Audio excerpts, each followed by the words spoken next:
everybody, Masha here. Well, October came and went, and as a matter of fact, so is the first week of November already. So on this Sunday, I'm coming to you with the 10th installment in the Deck of the Year Project 2025 Deck of the Month feature here at Musings by Masha.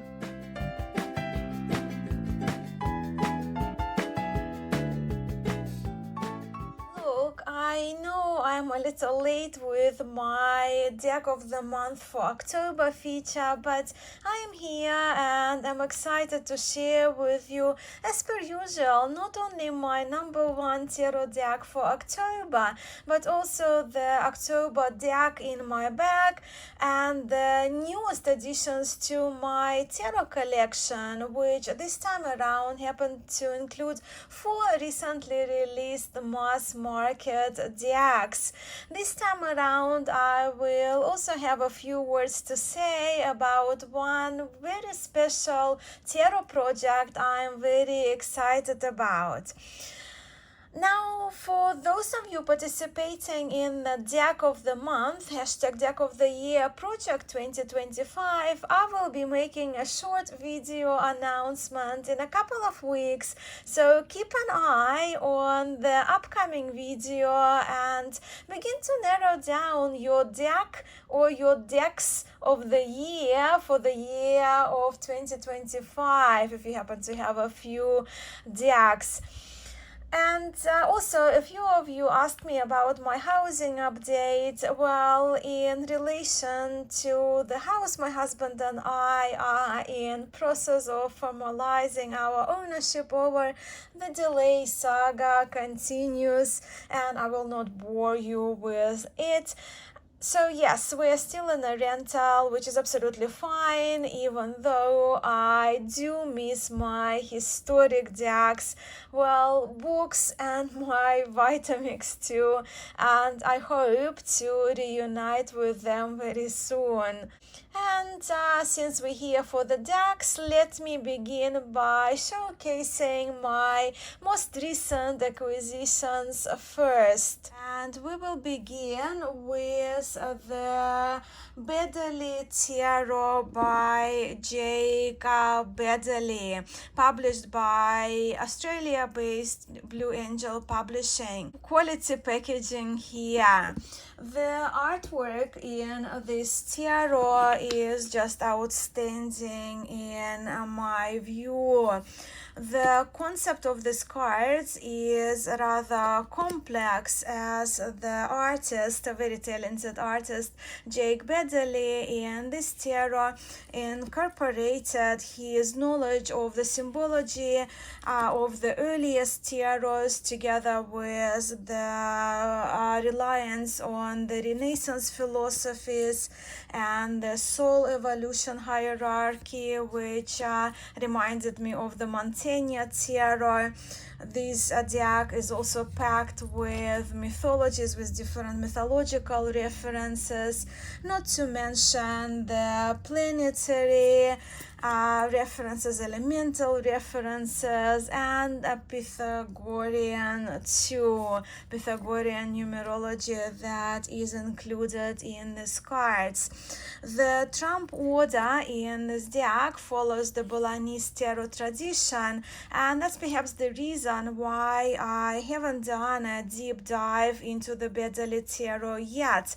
I don't have my historic Bolognese tarot decks with me at the moment, and I feel for me to properly study these cards, I would like to have a point of reference of the Bolognese decks, of the historic Bolognese tarots, but also of the earlier illuminated decks that are still in our removalist containers somewhere. Look, with the major arcana, you may have already spotted that. I must say that having the repeated card titles does bother me in this deck. I am not a fan of tautology, even though we are not here even with tautology, where the things are repeated over and over in different words. We here with the same words repeated in our trumps. So you see in here with Jake Bedley's art, the title of the card, the star, and the trump number is already incorporated in the image, yet we have repetition of that same number 17 and the title of the card on the top and the bottom borders. So I am in that kind of predicament here, whether I should or should not trim the top and the bottom borders. The cards, of course, will be much smaller. So what would you do, friends? Would you trim the borders to kind of allow those images to stand out and also not to have that repetition of the title and the numbering, or not? I do kind of like the idea of making these cards smaller and making them look how they were intended by the artist. Bring the images a bit closer. Let's have a look at a few of the minor arcana cards.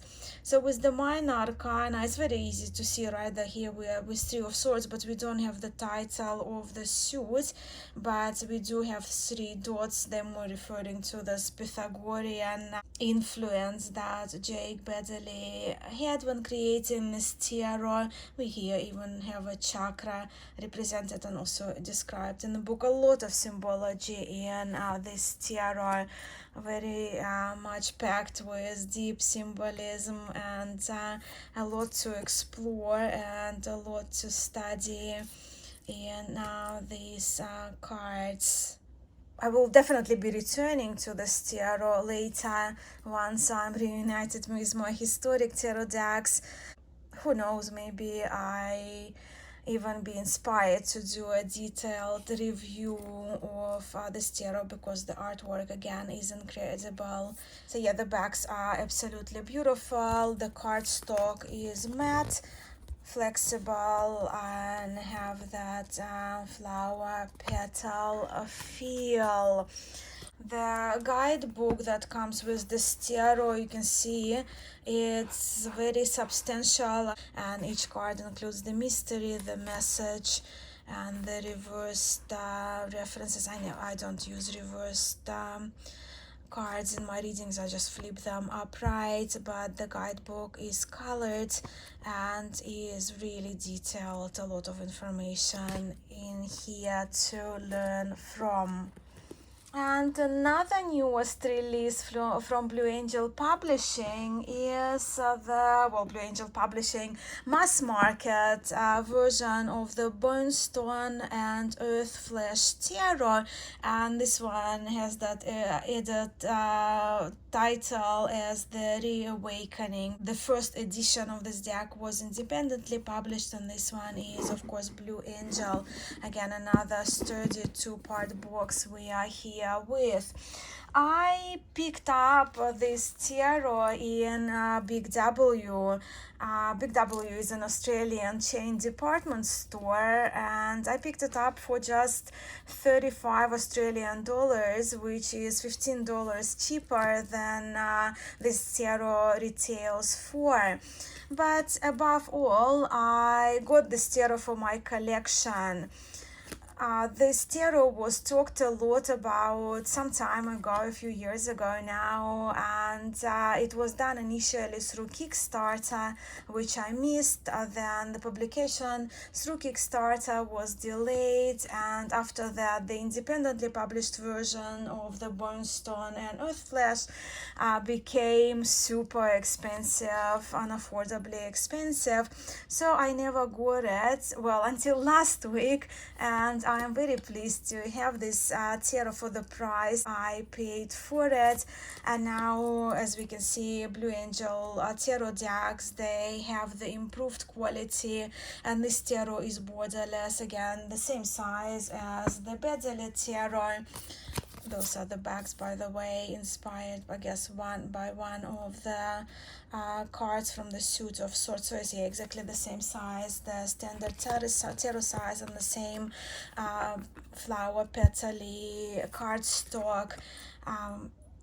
But I mean, it's just beautiful, right? I am a big fan of Anna Turian, of her art, and Avalon Cameron actually was one of the first people I watched on TarotTube when I only got into tarot. I watched her deck recommendations for beginners videos probably in 2016 on repeat as I was trying to choose my first decks to begin my tarot collection. But look, I haven't had time to play with the cards yet, to study the cards yet, but I did want to have this tarot in my collection for the reasons I mentioned, the main being I do very much love artwork of Anna Turian, and I do love the concept of this tarot deck. Just kind of turn around and saw the Magician cards. For example, the Magician card, and I trust this is kind of the newly redrawn card, which features the face of Avalon Cameron's father. So I will link the video that Avalon made where she talks about the changed cards, as I trust there are a few. I am no expert because I never had the indie version, but I do know that quite a few members of the community absolutely love the independently published versions. So yeah, do let me know if you would consider getting this tarot deck, and if you already have an indie version or this version, how you are getting along with it. I would love to hear from you. Another newly released deck, and this time around is published by Hay House, that I got in October, is the Power Thought Cards Pocket Deck, the affirmation cards with the affirmations by the late Louise Hay of the Hay House, the founder of the Hay House, and the cards are illustrated by Kay Daisy. As you can see, an absolutely adorable teen. These cards come in. Look, like many in my younger years, in my mid-20s, that is, I was very much into Louise Hay's affirmations. And I must admit, to this day, I find affirmations helpful. And when I saw these little affirmations cards in a teen, I just had to treat myself. Plus, I'm very partial to the teens, to have my cards in teens. Yeah, so the cards are small, they're around playing card size, and the art is very sweet to my eye. The cardstock is matte and is fine for these cards. So what we see here on, I guess, the front of the cards, I will just refer to this as the front of the card, we see an affirmation, and at the back, it's just more kind of an expanded affirmation to go with the front of the card, right? The affirmation that we see through the front, and the front affirmation, they're written kind of in a larger font, of course, and the back ones in a smaller font, just to make them fit into the framework of the cards. And there are 64 cards in this deck. So that was Power Thought Cards Pocket Deck. And my last deck was a gift from a friend who knows I love my herbs and I love the cards, showcasing nice images of them.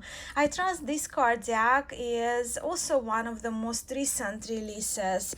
It's published by Simon & Schuster, and with Erin Murphy-Hiscock being the main person for the Green Witches series, right, of books, decks, grimoires. And these cards are illustrated by Bring Wilcox. And the cards, they are oracle size, and the fronts of the cards feature the beautiful illustrations of the herbs with their magical properties, and on the back we have a spell. I do love keeping cards like that in the kitchen, and they kind of make for a nice decoration, right? But also practically useful to look at, and be inspired by the qualities, the healing properties, the magical properties, if you will, as well, of the herbs and plants and flowers. So these were the decks, my newest decks, which I haven't really had a chance to do readings with, well, apart from the pulls I have done with the power, thought, affirmation cards. But now let me share with you the decks that I did use quite a bit in October, which is not many decks at all. Look, where Tarot de Marseille is concerned, my last month deck, well, my September deck of the month, to be correct, was the one that I kept reaching for in October as well. And the deck I'm talking about is my Pink Gassman, or so I call it, because of the beautiful pink bags that it has. This is a reproduction of the mid-19th century Gassman Tarot, masterfully handmade by Marco Benedetti. I adore everything about this tarot, and the pink Gassman has quickly become one of my favorites, with very pleasant colors here, the sky blues, the corally reds, the warm brown, with the faces that are very pleasant to look at and very expressive too, the aged backgrounds, the rounded cups, the beautiful embellishments that Swiss tarots are known for. This tarot is just an absolute joy to look at, and with the late paper that Marco Benedetti used for these cards, they are just an absolute bliss to shuffle. I do have my review of this deck if you're curious to see all of the cards and learn more about this tarot. Now, the oracle deck that I used in October was the Lakshmi Oracle, with the concept and the guidebook written by the late Elizabeth Jensen, and this oracle is illustrated by the Hindu artist specializing in Hindu art, by Jivanandams. And this oracle is a rock pool publication. It was published a number of years ago. Those are the backs. And while it's called Lakshmi Oracle, this oracle features a number of deities. I just absolutely love it. It's the artwork, because it's done by the professional artist specializing in the Hindu mythology and iconography. These cards are just a joy for me to look at. But the reason why I actually pulled this oracle for October is just because I was back to my books on the mantras that are used in yoga, in tantra, and in Ayurveda, and this oracle was very fitting for me to use as a part of my morning practice. And when it comes to the depictions of the Hindu, and with that the deities of yoga, and as many of you know, I teach yoga, I study yoga, I practice yoga, I'm a student of yoga. This oracle is probably my favorite deck. Well, together with the Sacred India Tarot, which I don't have with me at the moment. And with the mantras in the oracle, each deity has an accompanying mantra and instructions. I didn't necessarily use those mantras because for many of the yogic deities, I know alternative mantras as well through my practice. But these cards are just, they were great for me to pull in the morning and just to kind of focus on a mantra for a day or for a few days in a row. But then, as I mentioned earlier, I also got a good use of the affirmation cards, this Louise Hayes Power Thought cards. Let me now share with you the October deck in my bag. Well, I had two decks. As some of you know, I love my majors only decks, and with them being only 22 cards, they are very easy and light to travel with and to carry in smaller handbags. Crossbody bags were those for me in October, since I walked a lot, walked to all my work-related engagements, shops, appointments, and morning walks around the lakes.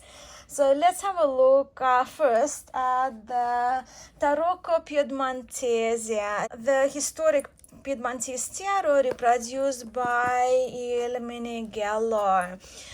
This tarot, this Majors Only tarot, is really one of my most favorite decks that Il Meneghello ever produced. And it's special because I bought it from their workshop in Milan, where I also met Cristina Darsini and her father 2 years ago, 2 and a little years ago. And I do wish that Cristina would release the full version of this tarot at some point, but it goes back to the late 1800s, and the original of this tarot was printed in the factory run by Francesco Strambo. I find these cards very appealing, and I always love the off-white aged backgrounds. Those are the backs. The second October deck in my bag was the Majors Only, as I mentioned, also Majors Only deck, and this is the Jean Payen, dated 1743. It does have 2 extra cards, 2 of coins and 2 of cups, because of the references, right, to the card maker. This Tarot de Marseille is a beauty and is a treat, also from Marco Benedetti. It's no longer a secret to many of you that when it comes to my favorite type 1, Tarot de Marseille, these are the wood blocks that are it for me. I, of course, have the 78 card edition of this tarot from Marco, handmade version, and I also have another one of the Payen 1743, handmade by Agnieszka Plö of Cartagram. So can you not tell how much I love me the Payen? And these are the backs. And now to my deck of the month for October. My most used tarot deck in October, and the one that keeps impressing me and I cannot get enough of, is the Minchiate al Leone. This one is a facsimile reproduction of the Minchiate al Leone original, which is kept in the Fournier Museum in Spain. And and which dates around 1790, so very late 18th century.